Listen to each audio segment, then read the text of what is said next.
اذا في شيء اهم من ماتش المونديال هو انه ناكل سناكات نحن عم نحضرها. يلا نعمل اطيب سناك نحن عم نحضر الماتش. بطنجرة مهضومة بدنا نحط قطعة زبدة وننزل عليها درع معلبة. بدنا ننزل عليها اصعب مكون ممكن يتواجد بالبيت، كريمة طبخ. ونص كاسة حليب. وهلا بدنا نضيف فوقها ملح، فلفل اسود وبابريكا. بنحطها على الغاز وبنضل نحركها شوي لحد ما تبقبق. وهلا عنا اهم لحظة، اي نوع عجبان عندكم اياه بتحطوه. انا راح احط اشقوان، موزاريلا وتشيدر.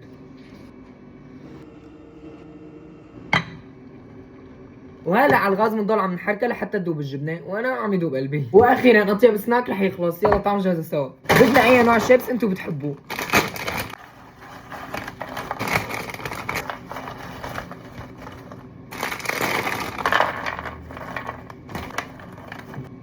الله، انتوا بس ليكوا الدرة كيف صارت.